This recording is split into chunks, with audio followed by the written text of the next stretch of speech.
Hi Booktube, I'm Marilyn Maya. Welcome to my channel if you're new, and welcome back if you've been a subscriber or just a watcher for a while. I'm very excited about today because it's my basket of Agatha Christie. It's my collection. Before I get into the books that I have, I just wanted to say that when I was in New York, I did collect Agatha Christie books. And unfortunately, when I left for Hawaii in 1976, for Hawaii, I had to give away my collection because I only had enough room in my suitcase for the bare minimum. In fact, I basically gave away all my furniture and stuff. So these are the Agatha Christies that I've started collecting since I joined Booktube 2 years ago. And a lot of these beautiful covers are thanks to people like you out there, you know, subscribers or booktubers who have sent me, you know, books. And I'm so grateful because I love Agatha Christie and I've always loved her since I was in my early 20s. But I just want to tell you that I don't have every Agatha Christie, but the ones that I'm going to show you are going to be in publication order, and I'm going to tell you if it's a standalone or if it's a, you know, if it's a Miss Marple or Hercule Poirot mystery. So let's get started. And I have my little cheat sheet over here. My first book and first of her books is The Mysterious Affair of Styles, and this was written or published in 1920, and it's, I would say, her most famous book, not only because it's a new book, I mean because it's her first, but it was a different kind of style of mysteries, and it was the way to make her famous. So I was gifted this by a subscriber. I didn't ask if I can say her name, but it's a beautiful cover, and it has a bottle of poison on the top of the cover, on the cover, and I really like this cover. The second book is the famous The Murder of Roger Ackroyd, and it's also in this beautiful edition. This has an introduction by Louise Penny, which I just noticed and I think is wonderful. Of course, I've read this before. It's called the best mystery crime novel of all time. And it was written in 1926, and it's a Hercule Poirot mystery. The next book that I have in order of publication, and this time I have two of them, of the same book. The first, it's Peril at End House. And the first one I got from a little free library, and then I bought it. So I must love this book. Though if you ask me what it's about, I really can't tell you at the moment. But this was Hercule Poirot in 1932. The next book is a famous book. Even if people who don't know Agatha Christie will know Murder on the Orient Express. It was made into like 3 movies, and it was written in 1934, and it's a Hercule Poirot mystery. And this is a very nice cover too. And it says, look for the major motion picture, well, this has another, I don't know, I guess they're giving a coming attractions of Death on the Nile.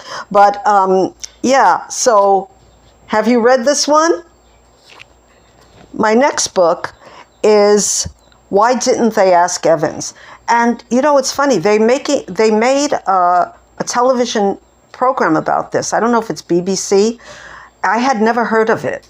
And everyone said it was a wonderful book, and I really liked it. So I bought this copy, these pocket books that they were new though. And so this is Why Didn't They Ask Evans, 1934. In the US, it was called The Boomerang Clue. So maybe that's why I didn't, I had The Boomerang Clue that I got in the US, and this is the UK edition.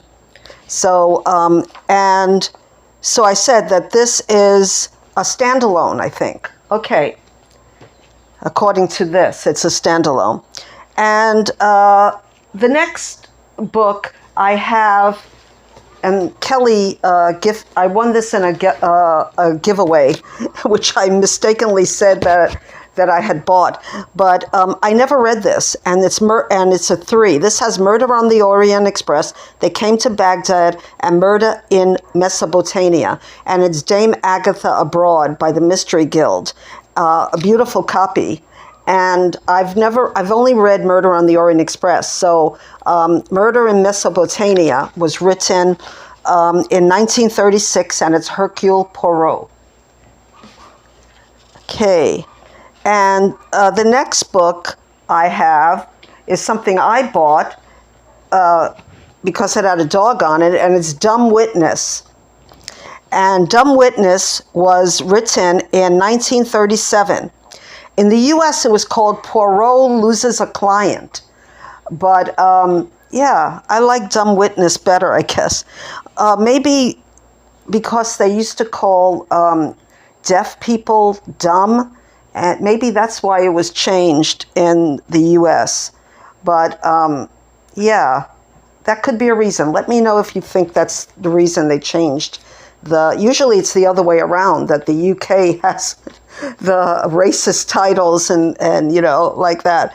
But this looks like, this was a good book. I read it. Okay, so the next book, according to publication, and I will not tell you what it was originally called, but everybody knows it as And Then There Were None. And I specifically wanted this cover of the book because even though it's a small pocketbook, you can still see the noose.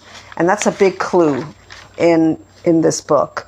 So, yeah, this book, it's one of a kind. It's been copied. It's been a movie. It's been TV. Since it was published practically.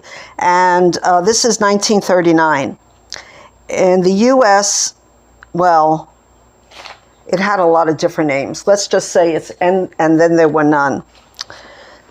So the next book that I have, and I really loved it. I didn't really know about this book until Lil from Lil's Vintage World said that it was one of her favorite books, and that's Sad Cypress. And Sad Cypress was was published in 1940, and it's a Hercule Poirot. So I really loved this book. This was really a good book. The next book that I have is another book that Lil told me about, and it was great. It's called Five Little Pigs. And I bought it brand new, pocketbook. I don't know if they were brand new. Maybe they were gently used, but I bought them. And this was written and published in 1942. And it was also called, in U.S., it was called Murder in Retrospect. And I think that's how I remembered it when I was in my 20s. But now, now they even in the U.S., they use Five Little Pigs. And it's wonderful, just wonderful. And it has the if you know the nursery rhyme, five little, the one little pig went to the market and all that. She really does love nursery rhymes, Agatha Christie. And the next one in my collection, my meager collection, well, I actually put one down that I don't have. It's The Moving Finger in 1943. And I think I put a star down because I really loved that book. That was a really good book.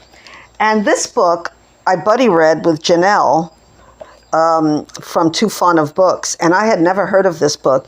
It's Taken at the Flood.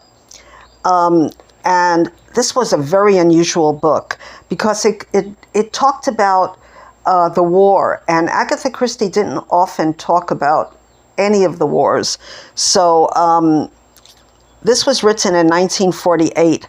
And in the U.S., it was published as There Is a Tide. I had never heard of either one of those titles, but this was written around 1940. This was written in 1948, so we can see a lot of World War II aftermath in the countryside. And Janelle and I we both loved it. So I recommend that one too. The next one, and I hope I have it in this one. I think I have, let's see, when was it written? This is Funerals Are Fatal.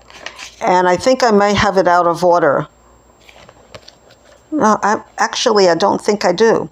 It's 1953, and Funerals Are Fatal is, let's see, if it's it's a Hercule Poirot.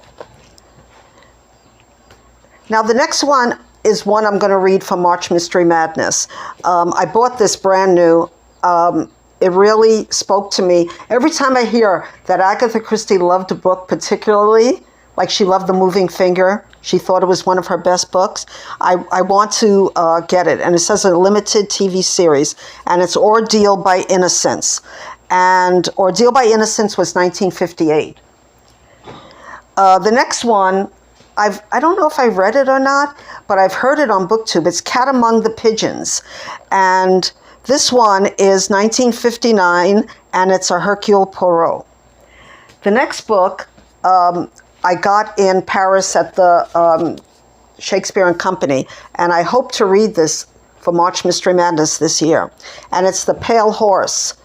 And I had never heard of this one, so I'm really happy that I'm going to read a book for the first time. And it's 1961. And I just wanted to say that I really like the latter Agatha Christie books.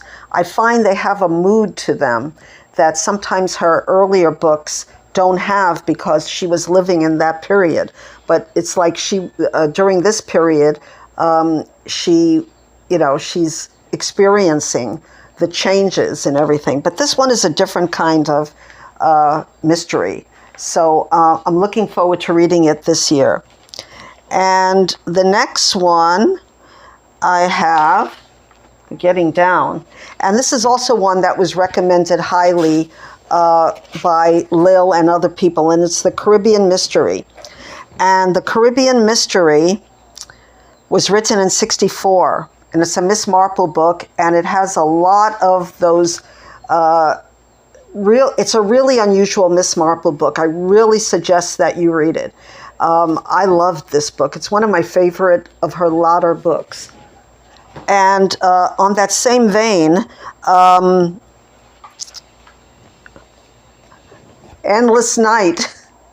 I read this together with Brian at Bookish, and I think, he came into it like, okay, it's an Agatha Christie, but he was a little surprised at the end too. And it has a real hippie vibe. I loved it. So I recommend this highly, Endless Night, and look at this picture. That's kind of animal abuse, but it's scary. And I'm getting down to the wire here. Two that were hiding in my basket, and I was wondering why I wasn't picking them out, is Death on the Nile. Maybe one of Agatha Christie's most famous book, and I have two copies. This was also gifted to me by the same subscriber. It's a gorgeous copy. And so Death on the Nile was 1937. It was made into many motion pictures and series and on television, etc. And the second one I have, and of course, this is a Hercule Poirot, and this is another copy. So I love to have double copies, as long as I know that either I'm not buying them. Well, if it's a beautiful cover, I would buy them. Another book that I want to talk about is a book that I bought also in Shakespeare and Company, and it's the Listerdale Mystery. And it's one that I finished reading. And I have to say, I really did not like most of the stories in this book. So I have to say, I do not recommend this. This was written in 1934, and I didn't think that I'm not a short story person in general, and I thought some of these were very sloppily, it's racist, everything you can imagine that I didn't like. And no, the racist language was not taken out. Unlike this one, Poirot Investigates. Now, this was written this one was where the racist, this was first published in 1925. It's a beautiful cover. I'll say that about it. But I want to read what it says, and let me know what you think of what they're saying. It says, this book was first published in 25. Like many books of its era, it contains some offensive cultural representation and language that detract and distract from the value of the works. Accordingly, editorial changes have been made in a handful of places to remove racist language and depictions, but for the most part, this classic work is reproduced as originally published. So, yeah. Have you read this collection? And would you prefer reading a collection that's been, editing out racist themes? Or do you think that that sort of whitewashes the racism that was happening at the time? There's a lot of different ideas about that. So let me know if you've read Poirot Investigates in any of the two, the one that's not offensive and the one that is. Because I found that the Listerdale was pretty offensive. There was anti-Semitism, there was biracial racism, it was really bad, and it did detract. I do believe that. But the stories were also not good. So I have a few books that I didn't talk about. One is Elephants Can Remember. I lent it out to someone, and that was okay. I liked it. So that's so far my Agatha Christie collection. I hope you enjoyed it. I hope that during March Mystery Madness you read some of the Agatha Christies, because some of them are really, really good. And she was a very interesting writer. Maybe, the best writer in the English language that wrote mysteries at that time, one of the first. So do you like Agatha Christie? Some people don't. I found out that some people really don't like her. I was told recently that she didn't have enough characterization in her books. But I think her latter books have more, she works more on the character part. And in the first half of her books, she was working on plot. So if you like plot-driven novels, or plot twists, you might enjoy the earlier books. So anyway, I will leave you for March Mystery Madness. I wish you happy reading. Pick up a mystery, because they're so much fun. And, I'm one of the hosts of March Mystery Madness. Unfortunately, I haven't been very diligent with my duties due to I had gum surgery last week, and then I had a fall. I'm okay, but it kind of limited my speaking ability at one point, and my moving ability at the other one. So please subscribe if you're new, and like and comment. I'd love to hear your comments. And until we meet again, I wish you all health, happiness, and of course, aloha.